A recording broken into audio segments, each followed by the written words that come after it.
What's up, guys? My name is Kishore Ganesh, and welcome back to yet another episode of the Vocal About Arsenal podcast. And in this episode, I'm going to be doing my match reaction to Arsenal's impressive win against Newcastle. First of all, get the F in. What a win this was. What a statement. Arsenal left it late, but man, did they give the audience at the stadium and across the world a truly delectable win that will stand in the memories of the fans for a very long time to come. It was fully worth the price of admission and also viewership. These players are filled with a belief. They want to win more than anything else right now. And you have to realize that this feeling is not that easy to instill in any team. Even when we gave Man City a really good run for their money 3 seasons back, I don't think this feeling of the desperation to win was fully set in this team. Arteta, more than anybody else, knows this. But right now, after plugging away for about 7 years, we are finally in a state where the players themselves believe they don't want to lose, and they know that they cannot lose unless and until it is by fluke. Take any of the games this season. We have been the better team on the pitch, and the only way that another team can basically win is if they steal it. And that is what almost happened with Newcastle yesterday. Now, let's say for some reason that Arsenal did not end up winning the match. As I said before, we were clearly the better team on the pitch. Our position stats say that. Eza's shot after shot say that. The finesse with which we played says that. Now, Newcastle have recruited primarily players who are above like 6'6" in height, and they are basically crowding out that box. Despite this, even though I do feel sad that some of Eza's exquisite shots should have gotten some returns, maybe in the form of a goal, or maybe that should have been enough to secure us the 3 points. But they did not, because Pope yesterday was in very impressive form.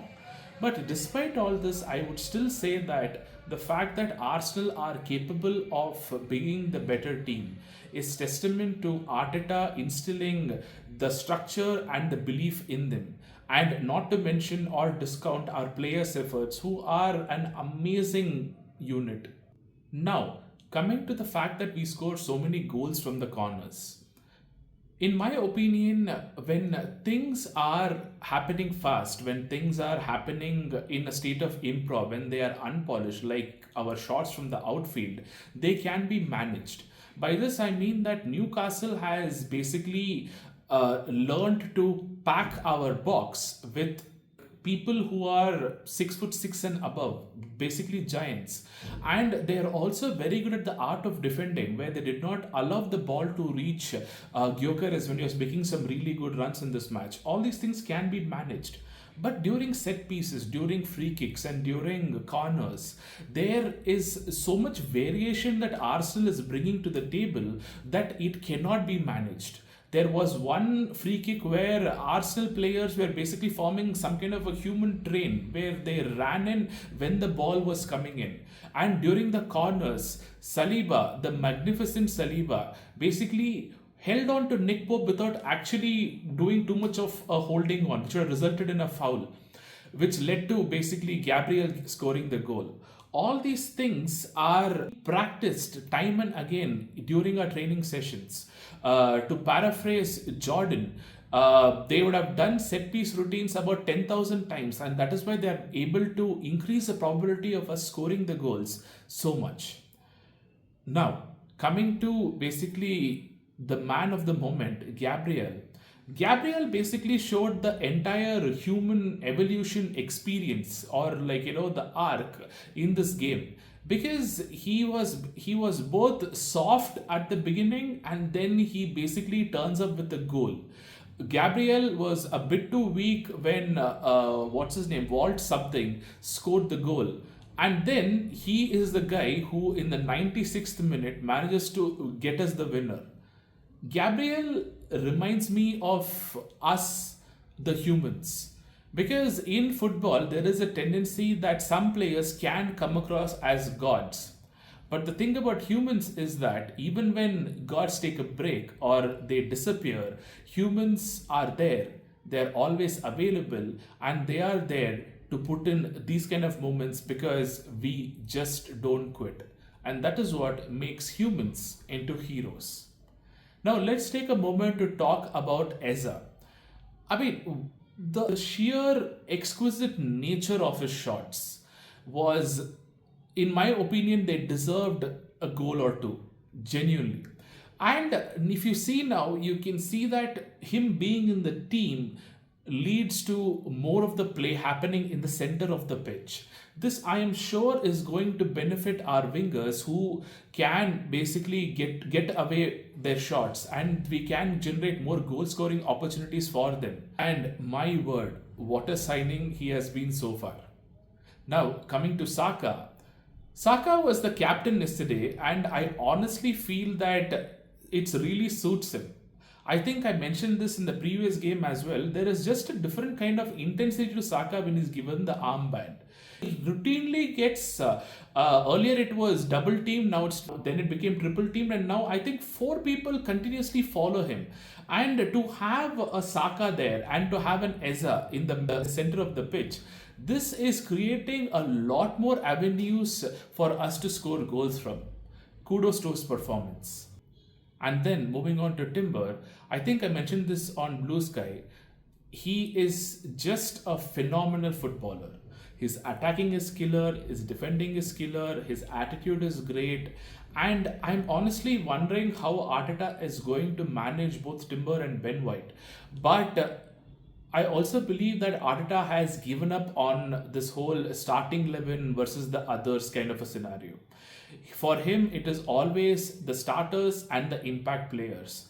And I think with this kind of talent in his hands, Arteta is surely going to find a really clever and inventive way in terms of getting all these players who fall in these two brackets to play a lot of games for us. So I can't wait for Ben White and Havertz and all these other players who are injured to come back into the fore so that they give Arteta all the ammunition he needs. Now, with Eza being so good, I posted on Blue Sky that whether we could see an Odegaard and Eza midfield.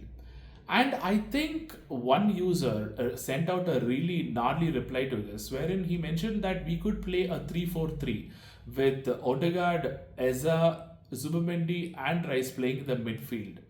And I think that is just great because I have seen Arteta just throwing players because all these players are of top-notch quality, irrespective of their positions on the field, both in the City game and in this game. We have attacking midfielders replacing defensive ones. We have left backs and right backs being replaced by wingers. We are just keeping Gabriel and Saliba as the most important pieces of the defense, and everybody else around them can be replaced to become more attacking. Because let us say we lose possession, Declan and Martinelli and Saka and Calafiori and Timber, all of these people will run back and we will get back the ball and we will prevent the opposition from scoring a goal.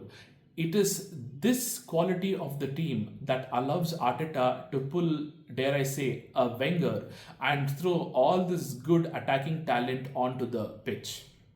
And then, how can I forget Declan Rice? The man is a machine. He runs for 90 minutes almost always, and then he also has the capacity to deliver those killer crosses which led to our first goal. What a player. And then let's talk about Odegaard.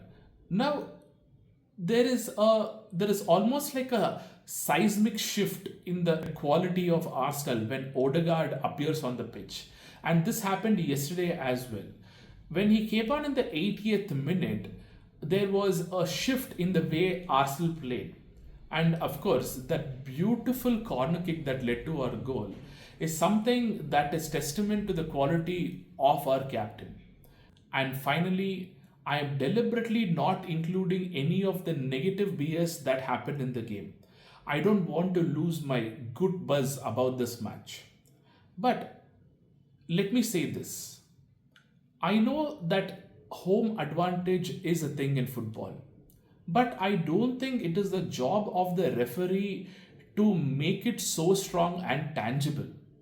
The denial of the penalty is a prime example of the home advantage reaching a level that I haven't seen too often. The whole excuse was that Pope got the ball. Now, if Pope really did get the ball, I would have had no qualms about denying the penalty. But what actually happens is that Gyökeres kicks the ball and it nicks Pope. Pardon the pun, I suppose. And why exactly is that a reason for denying the penalty? What does happen is that he deliberately impedes Gyökeres, and Gyökeres does the thing that all strikers generally end up doing, which is he kicks away the ball and then he basically makes contact with Pope and goes down. That is how all penalties pretty much are won in the Premier League. Now, where is this extra thing that's happening where the entire thing is put under so much scrutiny that they are looking for ways to deliberately deny the penalty from going to Arsenal? This is why I have a problem with this level of refereeing. In some instances, there is over refereeing, and in some instances, there is under refereeing. In the case of the penalty, there is a lot of scrutiny, and in other cases, the referee just lets the match happen. How, as a player, are you going to get that reference point as to how you have to play the game? And I think it is extremely unfair for Arsenal to be able to be required to learn that almost in real time in every game. Now, whatever it is, this I don't know whether if it is ever going to change or whether Arsenal is going to always be subjected to a higher level of I should say shithousery from the PGMOL, but it is what it is. But despite all this, we managed to win the game. And that, dear media and the PGMOL and the opposition fans, is what champions do. Once again, my name is Kishore Ganesh. This is the Vocal About Arsenal podcast, and thank you, my dear listeners, for your time and for viewing. Thank you.